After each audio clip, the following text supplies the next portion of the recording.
Assalamualaikum semuanya, perkenalkan saya Tessa Kulub. Ini dia pendidikan multikultural. Selamat menyaksikan.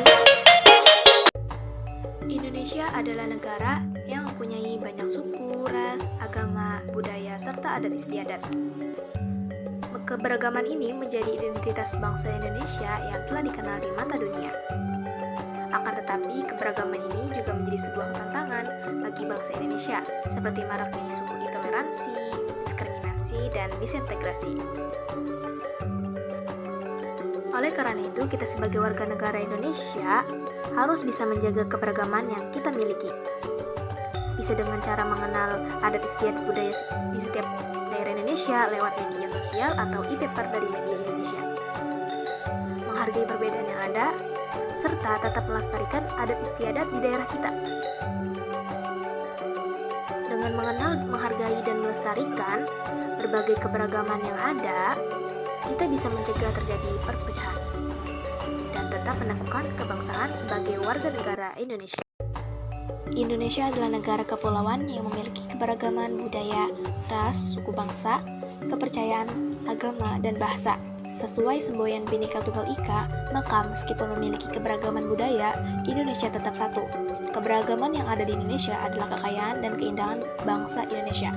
Maka dari itu, pentingnya mempelajari pendidikan multikultural.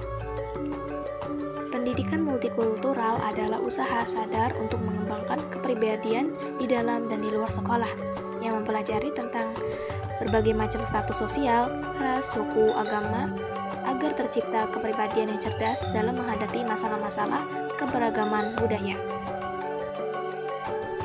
Tantangan di era globalisasi. Keberagaman di Indonesia tidak hanya dihadapkan pada tantangan internal saja, tetapi juga menghadapi dampak globalisasi yang semakin mempengaruhi dinamika sosial dan ekonomi di negara ini. Globalisasi sebagai fenomena yang semakin diperbincangkan tidak hanya membawa peluang, tetapi juga menimbulkan ancaman yang perlu mendapat perhatian serius dari berbagai lembaga masyarakat di Indonesia. Era globalisasi seringkali diprediksi akan berdampak negatif. Kerap berdampak negatif, misalnya meningkatkan konflik sosial karena perbedaan budaya, ideologi, agama, ras, kesenjangan, ekonomi, dan diskriminasi.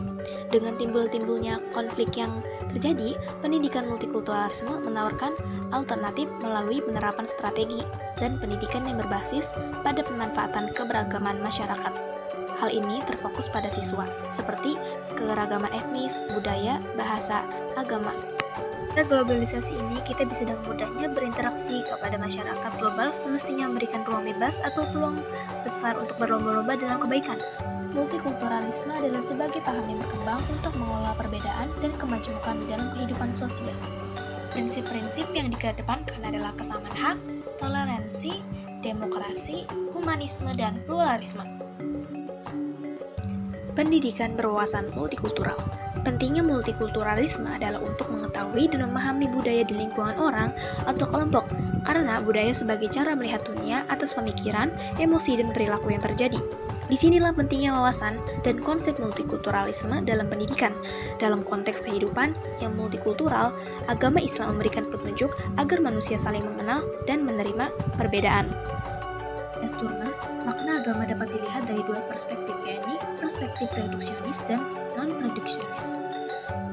Agama dan pendidikan mendiskusikan tentang agama dan pendidikan dalam kehidupan sosial yang dimana masih terkait dengan multikulturalisme, kemudian banyak pendidikan agama sebagai transformasi nilai-nilai agama yang mengalami banyak persoalan-permasalahan. Dapat dipahami bahwa kewajiban umat manusia dalam memberi manfaat kepada umat manusia. Dalam sudut empiris, agama dapat diperfungsi sebagai konstruksi sosial dan juga sebaliknya sebagai pemicu konflik sosial. Pada dasarnya, secara teologis agama tidak menginginkan kekerasan, ketidakadilan, diskriminasi, atau menolak toleransi.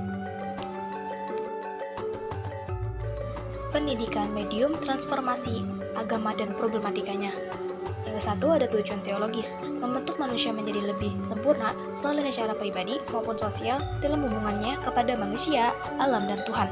Yang kedua, pendidikan usaha sadar, membangun peradaban menjadikan manusia seutuhnya dan upaya mewujudkan manusia yang dapat memanusiakan manusia sadar sebagai makhluk sosial. Ketiga, ada fungsi pendidikan, memperluas pengembangan pengetahuan dasar agama, membantu memahami pentingnya makna isu agama dan etika.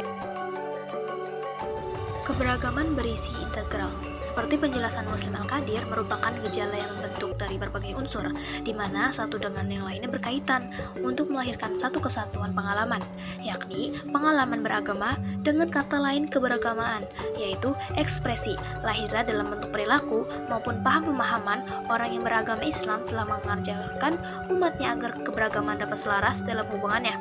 Terdapat pada surat Al-Imran ayat 112, bahwasannya ayat ini mengajarkan agar manusia bertindak selaras dalam hubungannya kepada manusia, alam semesta, dan kepada Tuhan. Ken Wilber menguraikan perkembangan kesadaran manusia menggunakan 8 konsep piramida. Pertama, ada fase arkais, instingtual, yakni dalam mempertahankan kehidupan manusia menggunakan insting, seperti pemenuhan makan, seks, kehangatan, maupun kesehatan. Yang kedua yaitu magis animistis, menyerahkan kehidupan dengan kekuatan gaib mistis, seperti kehidupan pada suku pendalaman yang menggambarkan tergantung pada kekuatan roh atau makhluk halus. Magis animistis, kesadaran manusia merasa aman ketika mempunyai kekuatan. Yang ketiga yaitu dewa-dewa, kesadaran, egosentrisme, dan narsisme lebih menonjol, tidak mau bergabung dengan kelompok lain sehingga membuat kelompok sendiri.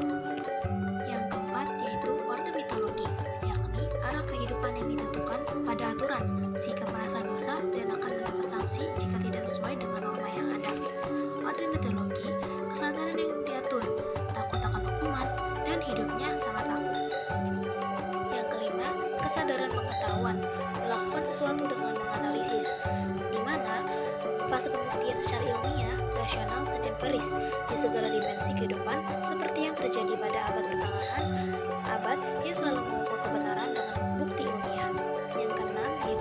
Ikatan manusia atau peka diri merupakan fase kepedulian manusia dan sekitarnya memegang teguh nilai-nilai kemanusiaan. Kesadaran peka diri, dia bisa berkolaborasi dengan orang berbeda, bisa menghargai, tidak haus akan narsisme. Yang ketujuh yaitu integrasi, kesadaran yang bisa menggabungkan semua kesadaran, bisa menyatukan alam, Tuhan, manusia. Yang kedelapan yaitu virus holistik, menyatukan perasaan dengan pengetahuan, manusia mempunyai pandangan yang tanpa batas. Pendidikan agama merupakan media transformasi ajaran dan nilai-nilai agama. Sementara itu, pendidikan agama sering tidak sesuai. Nah, maksud hadir agama, hal ini menuntut Charis Putri yang menyebabkan proses termasuk ajaran agama kepada umat manusia menjadi gagal, karena pendidikan agama tidak dapat mewujudkan pendidikan yang humanis dan akomodatif. Seperti dalam pendidikan Din Wahid yang menyatakan bahwa pemahaman-pemahaman keagamaan yang fundamental besar bersumber dari gerakan pendidikan yang telah dikembangkan oleh kelompok Muritan bermahaz Salafi. Semestinya pendidikan agama bukan hanya mengkaji seputar teologi, namun di era kontemporer ini, pendidikan agama harus dapat menjadi media mendialogkan dan menghormati perbedaan, dan mengembangkan demokrasi. Selain itu, pendidikan mempunyai fungsi sebagai penangkal atau pencegahan dari tindakan-tindakan radikal ataupun yang menyebabkan kesenjangan sosial lainnya. Pendidikan keluarga maupun pendidikan di sekolah yang formal atau non-formal sama-sama memiliki fungsi kontrol sosial. Orang tua dan guru berpengaruh kuat terhadap pembentukan karakter anak. Oleh karena itu, ayo kita lakukan toleransi agar tidak terjadi perpecahan dan Indonesia menjadi negeri yang aman dan damai. Nah, kesimpulan multikulturalisme yaitu mengelola perbedaan dan kemajemukan. Konsep multikulturalisme berangkat dari sebuah perbedaan dan kemajemukan di dalam kehidupan sosial, bahwa kemajemukan dan keberagaman itu karena kompleksitas masyarakat. Multikulturalisme adalah sebagai paham yang berkembang untuk mengelola perbedaan. Pendidikan mempunyai fungsi sebagai penangkal atau pencegah dari tindakan-tindakan radikal ataupun yang menyebabkan kesenjangan sosial lainnya.